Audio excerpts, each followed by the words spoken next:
Uh, my agenda would start with a small understanding of which company I'm representing, some oil and gas scenario, and then I will switch over to the downstream sector. What are the supply-demand equation, how the world is going to be, what are the key drivers, which are the major challenges, and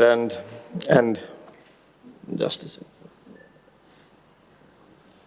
So I work with GlobalData. GlobalData is a renowned consulting and research company. We primarily deal with and details of oil and gas. We have syndicated products of oil and gas assets throughout the world, covering upstream, midstream, downstream petrochemicals, where we cover information about assets, where we cover how those assets are performing, how they have performed in past, and how they are expected to perform in the near future. Then we also have consulting arm, which primarily works on one-to-one consulting assignments with our clients, and then we prepare our general reports, which are drawn from normal industry practices, which are also from the recent some of the recent activities that has taken place in oil and gas. We have presence in several sectors, but today we are going to I'm representing oil and gas, and some of our clients include the one which you see on your screen. These are clients which are either in oil and in syndicated product or on the consulting side. For my discussions, I will keep my focus primarily on these 6 countries, which make the word region, which I'm going to speak of, and the normal abbreviations are generic, which we use in our oil and gas sector. Coming to the first slide, this is kind of a icebreaker slide, I would say, because it is not talking about downstream per se. It is talking about general where the world is and how the country seems to behave, or the region seems to behave. Okay. As far as global oil and gas stats are concerned, we have shown a growth of 0.13% over year to year. If you come to the general region perspective, there is a decent R/P ratio with local consumption not very high, and it leaves a lot of product for export, which you can call as export surplus, and that's how the region has made its prominence throughout the globe. If you the first bar chart shows which are the leading exporters of the region. Kazakhstan is leading that. I am not mentioning Turkmenistan here because primarily I'm handling oil and gas in all my slides. So Turkmenistan is primarily a gas surplus, and that's why it's not coming up here. And Kazakhstan is, if you see the R/P ratio of the region and the country, it is quite decently high, which makes it a good exporting country for next few years. And my horizon for my discussions will be 2030, but even for slightly more than 2030, 35 also, the region seems to be well placed to export to the world.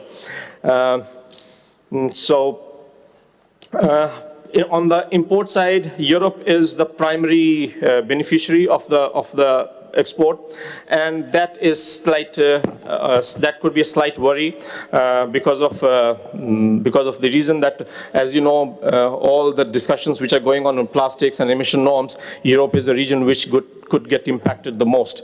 This impacted the most, not in the sense that they are not going to use energy, but oil could be replaced by some other form of energy, and hence their imports are expected to come down. Of all OECD countries, probably Europe could be one of the region which would see a shrink of oil and gas imports.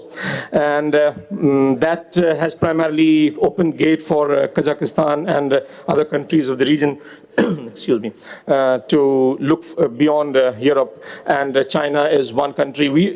I would come to the geography here. This country is very rightly said as Central Asia.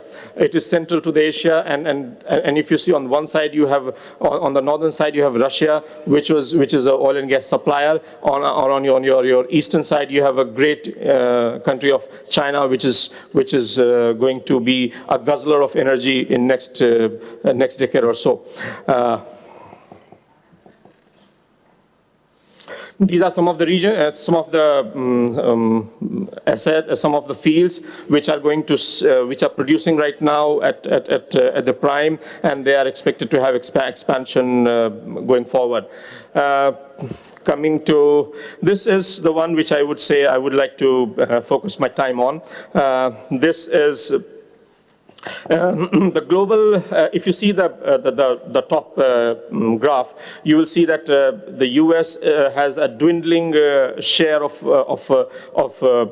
refined product demand throughout the world. On the right side, you will see the demand percentage. On the left side, it is the demand. China and India, on the other hand, are increasing. India, though it's not even half of what China is, but it is a region which also needs a relook, though it is farther from this place, and the supply could be a challenge. Despite the fact I understand Kazakhstan supplies to India as well.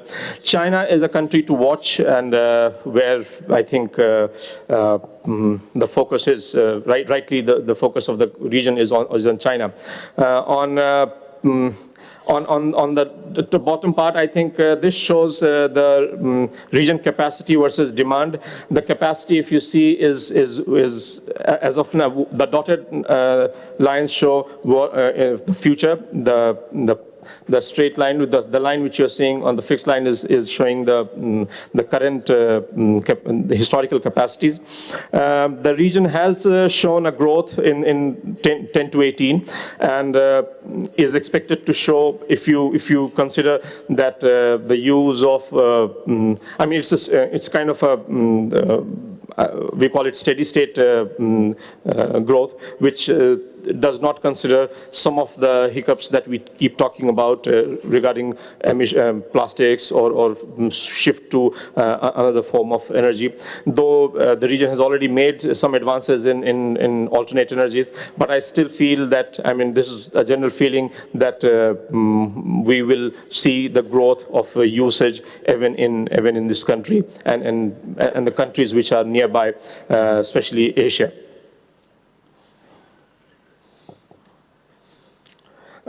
This is the state of refining capacity. The historical capacity, the current capacity is shown as active, where the refined is. This is not production per se; it is capacity. So the capacity to produce. I mean, overall the production could be less because of lower capacity utilization. However, this is the current capacity which can be which should be looked into. The another is the planned one, where we see 75,000 barrels per day, and some of the projects which are under construction. These are expansion ones, and some of the greenfield as well. Then there are others, and you are, I think, missing out on the hazy part. It's much clearer here.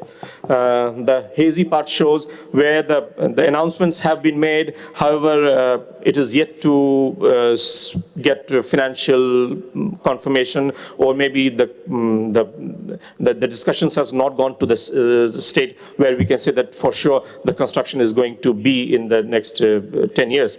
So if you do not consider those capacities, then it's around 10% growth that we see in next 10 years. But if you consider those, then you can see kind of a 20% growth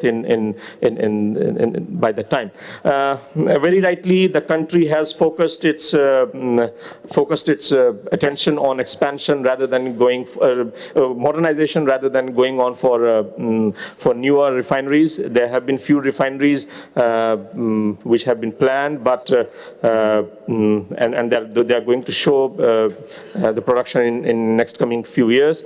But the primary there is a difference between I would say, if you as far as oil and gas, if you talk about upstream demand, then probably the countries which are of interest will try to invest here. But when it comes to downstream, either you have to make your own effort, or you have to look for some country which is the demand center, and that's why we see that the differences of investors in upstream and downstream. This is the refined product scenario. The capacities are in the lines on the top, with the dots showing as the share. Kazakhstan, Turkmenistan are the leading ones. However, the capacities are not, these are the firmed capacities, I would say. And the capacities are, I mean, when I say firm capacities, I am adding all those replacement capacities, which is that if you are modernizing, you are going for a modernization for the coping up with the local emission norms or better fuels. Those capacities get replaced by the older ones, where the production,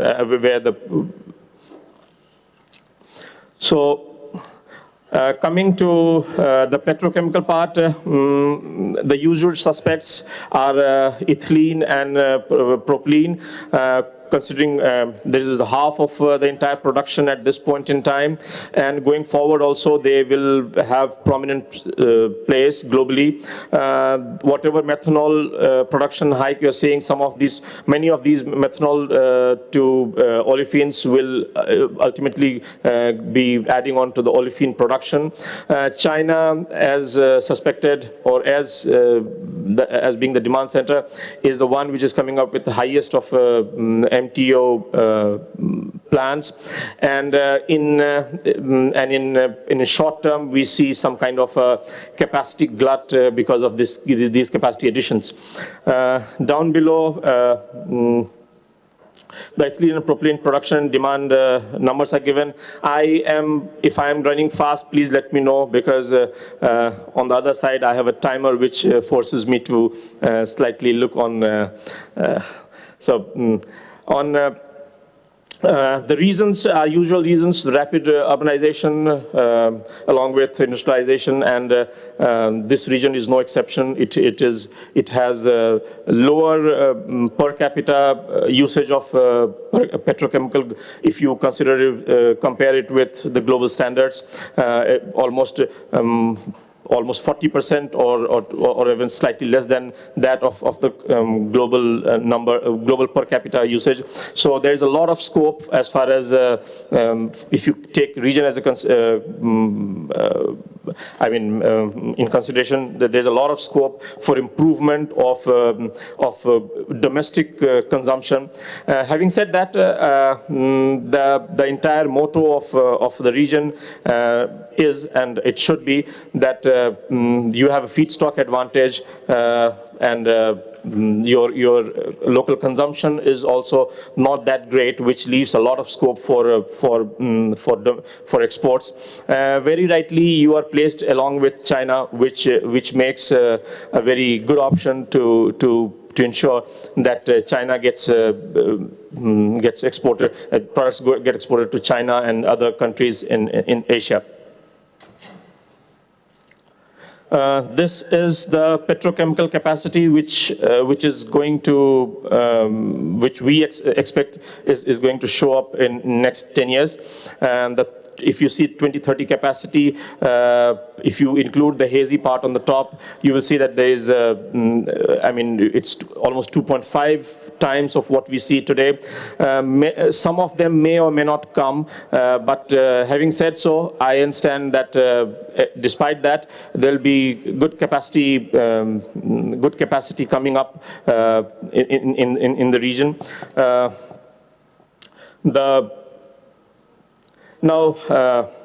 What in fact are these capacities going to do? If you, just a second, it's slightly, as mentioned, polyolefins are the main targets of petrochemical addition. Some of the, as I mentioned, plastic consumption is per capita consumption is low, which leaves a lot of scope for improvement. This necessitates coming up with large export-oriented petrochemical plants. There are few already there, and as long as there is a country like China, which is going to be, I am using again and again China because if you search for region and oil and gas, or Kazakhstan for oil and gas, Turkmenistan oil and gas, it is very likely that you will get China on the first page of your Google search. So that's how I understand that how important this region could be for export, for your export market. These are some of the key drivers. Oh, it's missing. And the first one is feedstock advantage. We have already discussed these things. So the regulatory stability is one which is taking up shape. In the recent past, you see that there have been discussions with Kazakhstan, with Russia and other countries to ensure that the exports are without any problem, and whether it is gasoline to out of EU, or whether it is to countries like Belarus and other countries where Kazakhstan plants and has started supply. The infrastructure development by China is going to be a great support for entire effort that are ongoing, and I mean, please take this word very seriously, because an Indian is saying so. Generally, India is not very conducive to Chinese efforts on infrastructure. Having said so, I understand the BRI plan which China has for this region going beyond, apart from the issues that may come up for financial things, it has great potential as far as the petroleum support, I mean product export or anything to supply the product is concerned. These are the major challenges. The first one is how, I mean, it's a no-brainer that it is a landlocked region. So it poses a lot of challenges for you and for other investors also who could be interested in this region to ensure that the product is sent out of the place. That is the main region, I would say, that increases the investment cost as well. Other points are more or less discussed, which mean that I mean, you will need skillful labor for that. You will need, I mean, regulatory environment is conducive, and it should remain so in the coming future. This is the competitive scenario. You have Russia, Iran in your vicinity, which have more or less the same advantage that this region has. So if it is considered for China also, the region, these two countries could be your likely competitors. There are a lot of capacity addition in China as well. However, that China is not likely to be going to be your competitor. They are mostly your market. So one should look at the country as a market. the investments of Chinese companies in the region are more or less in line with what I'm trying to convey. Then all these things leave us with some kind of a conclusion. The conclusion is that these 3 pointers we need to look into. Whoever is trying to get whoever is looking for an investor outside. The first is access to market. I have given first access to market because if you get access to market, other two will follow, the other two can follow, but it's not other way around. So that is one thing the region needs to look into. One such example has been provided. There are other examples as well, as I mentioned in my slides, and probably that should give a top-level view. Hope I have done in the given time frame. I might be running through my slides. In case you need any clarification, I am there till tomorrow, day after tomorrow as well. You can get in touch with me or my colleague who is there in the audience, so we can surely discuss it further. Thank you. Thanks a lot. Bye-bye.